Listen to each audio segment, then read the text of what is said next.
अगर बांग्लादेशी हैं तो इसकी जिम्मेदार तो ये सरकारें हैं। इनका खुफिया तंत्र अगर इतना कमजोर है कि बाहर से लोग आके हमारे देश में पार्टी ऑफ इंडिया आपको दिखा देंगे कि उन नालों की सफाई हम कर रहे हैं जबकि हम सत्ता में भी नहीं हैं। और बीजेपी क्योंकि उसे हुकूमत करनी नहीं है, सिर्फ उसे हिंदू मुस्लिम करना है, इस वजह से वो आवाम को गुमराह कर रही है। यहाँ जो सड़ रही हैं उनमें सफाई नहीं हो रही है। आप देखें इनकी स्वास्थ्य सेवाएं, एमसीडी की जितनी डिस्पेंसरियां हैं उनमें सफाइयां नहीं हो रही, उनमें दवाइयां नहीं मिल रही।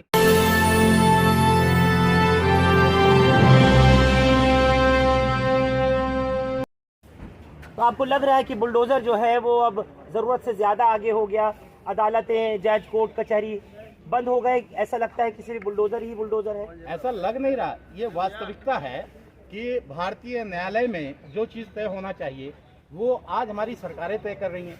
न्यायपालिका का सरेआम यह अवमानना का काम है। न्यायपालिका को इस पर संज्ञान लेना चाहिए।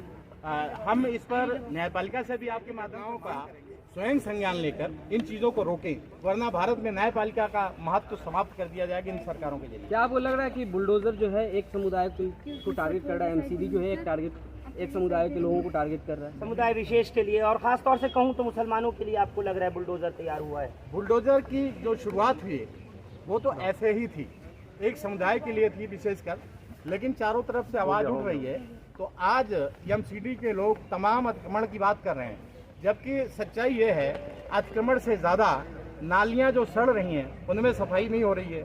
आप देखें इनकी स्वास्थ्य सेवाएं, एमसीडी की जितनी डिस्पेंसरियां हैं उनमें सफाइयां नहीं हो रही, उनमें दवाइयां नहीं मिल रही।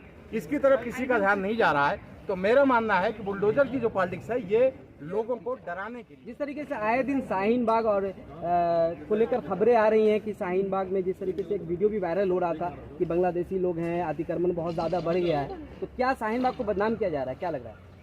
अगर बांग्लादेशी हैं तो इसकी जिम्मेदार तो ये सरकारें हैं।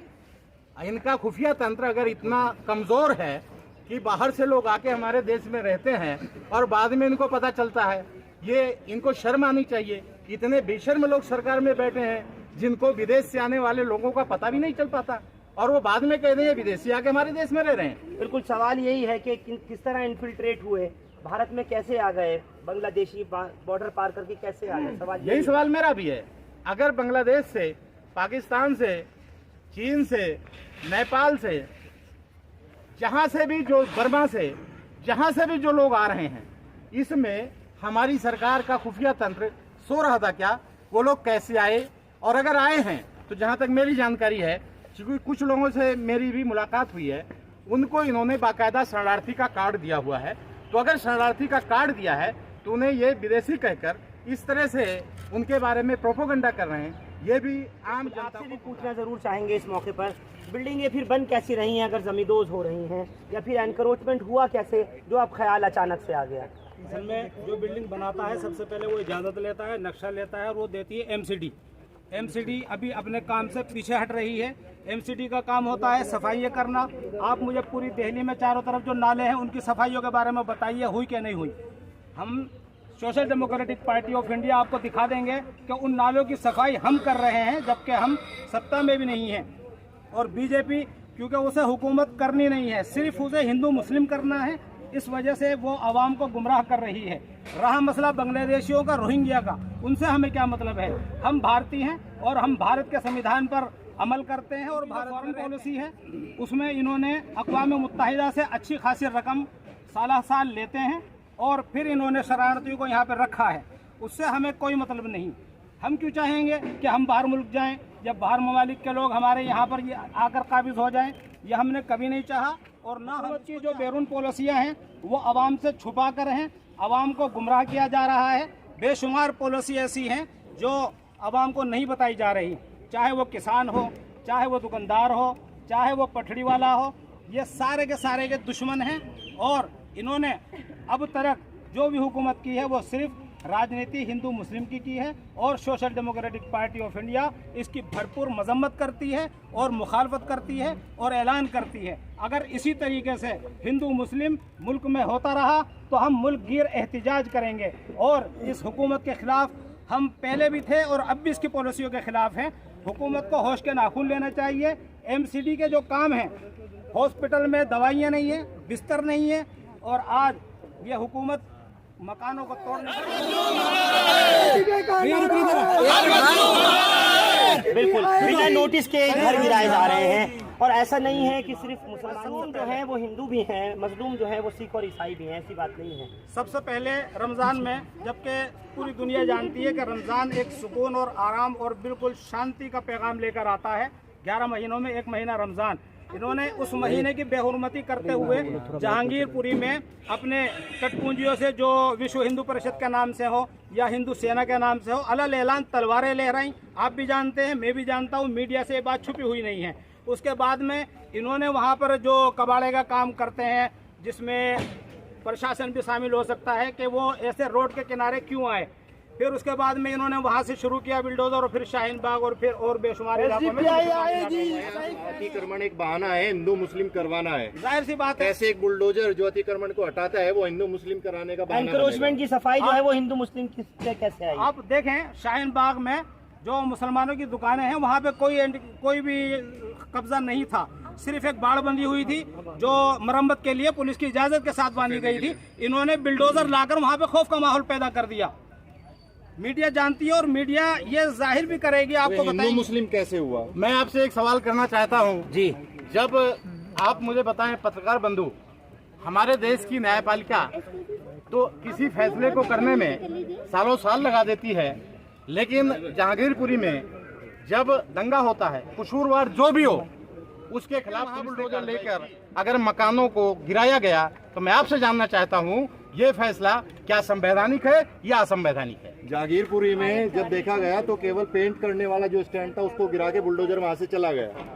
मस्जिद की दीवार नहीं गिरी, जो वहां पर मस्जिद की दीवार गिरी है, नहीं गिरी है, गिराई गई है। और वहां पर बुलडोजर की संवैधानिक तौर पर आवश्यकता ही नहीं थी। अगर कोई दोषी भी था, जैसा कहा गया पत्थरबाजों का मकान तोड़ा गया, अगर पत्थरबाज, अदालत ने तो अभी पत्थरबाज नहीं साबित किया, लेकिन अगर ये सरकार कर रही है तो आप बताएं, हिंदू मुस्लिम नहीं तो क्या कर रही है? ठीक है, आखिरी सवाल आपका एक सवाल था जी। तो मुल्क की जो भी सरकार है, मुल्क की सारी आवाम उसकी है, हिंदू मुस्लिम सिख ईसाई सारे लोग हैं। देश का प्रधानमंत्री हम सबका प्रधानमंत्री है, हम सबका सम्मान करते हैं, लेकिन हम ये चाहते हैं कि सरकार हमारी भारतीय संविधान के अनुसार काम करे। आप देखेंगे सिर्फ मुस्लिमों के लिए नहीं, दलितों के साथ, सिखों के साथ आप देखेंगे बराबर का अत्याचार आरएसएस के द्वारा। आपसे आखिरी है, जिस दिन जहांगीरपुरी का मामला हुआ उस दिन एसडीपीआई का यहीं पर ही जंतर मंतर पे ही आपका एक पीसफुल प्रोटेस्ट था, लेकिन उसमें कहा गया कि आप लोगों की वजह से और आप लोगों को घेरने की भी कोशिश की गई कि दंगा जो हुआ वो एसडीपीआई ने यहाँ से दिन में किया और शाम को जो है वहाँ दंगा हो गया, यहाँ बयान की वजह से। आपको धन्यवाद करते हुए कि आपने ये सवाल लिया, मैं सभी पत्रकार बंधुओं का धन्यवाद करके ये बात कहना चाहूँगा कि इसकी जिम्मेदारी जो ईमानदार पत्रकार हैं वो निभा रहे हैं। बहुत सारे पत्रकार आप देखें, बड़े बड़े मीडिया चैनल आप देखेंगे, सुबह से शाम तक उनके अंदर जो डिबेट होती है वो किस पर होती है? हिंदू मुस्लिम पर होती है, गाय बछड़े पर होती है, बुलडोजर पर होती है। आपने देखा कभी भारत की शिक्षा नीति पर, कभी भारत की स्वास्थ्य व्यवस्था पर, कभी भारत में महंगाई पर आपने देखा कभी कोई डिबेट आपने देखा? ये जो गोदी मीडिया जो कहा जाता है, जो किसी के गोद में खेल रहा है, उसका काम सिर्फ नफरत फैलाने का है, और नफरत फैलाकर वो एक इस्राएली एजेंडा है। अगर आप देखें तो आप पर आरोपों का क्या हुआ, बस वो बता दीजिए। हमारे आरोपों का, हमारा ऐसा कोई आरोप हमारे ऊपर नहीं लगा है। कुछ शरारती मीडिया के लोग, जो गोदी मीडिया हम कह सकते हैं, या वो लोग जो ईमानदार नहीं, जो आरएसएस की गोद में खेलने वाले लोग हैं, उन्होंने प्रोपोगंडा करने का पूरा प्रयास किया था। आज के प्रोटेस्ट से क्या मैसेज देना चाह रहे हैं? आज के प्रोटेस्ट से हम ये मैसेज देना चाहते हैं कि मुल्क में इस तरह से डर का माहौल ना पैदा किया जाए। अगर कहीं अतिक्रमण है तो वो पहले भी हटता था और अब भी हटेगा, हम उसकी मुखालफत नहीं कर रहे हैं। सर, कई जगह अतिक्रमण हटाए गए हैं, लेकिन शाहीन बाग और कहें तो खादर में, बदनपुर खादर में ही क्यों पत्थरबाजी हुई? पत्थरबाजी करवाने में जहाँ तक मेरा मानना है, मैंने ये देखा है कि बहुत सारे ऐसे लोग हैं जो हमारे बीच में भी हमारी नजर होती है, वरना हमारे बीच में भी आकर हमारे बीच में कोई दाखिल होगा तो हम बहुत अलर्ट मोड में होते हैं।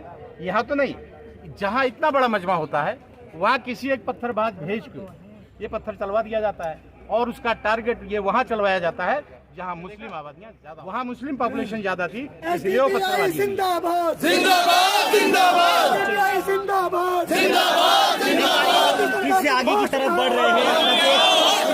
दलील दी है कि धारा 154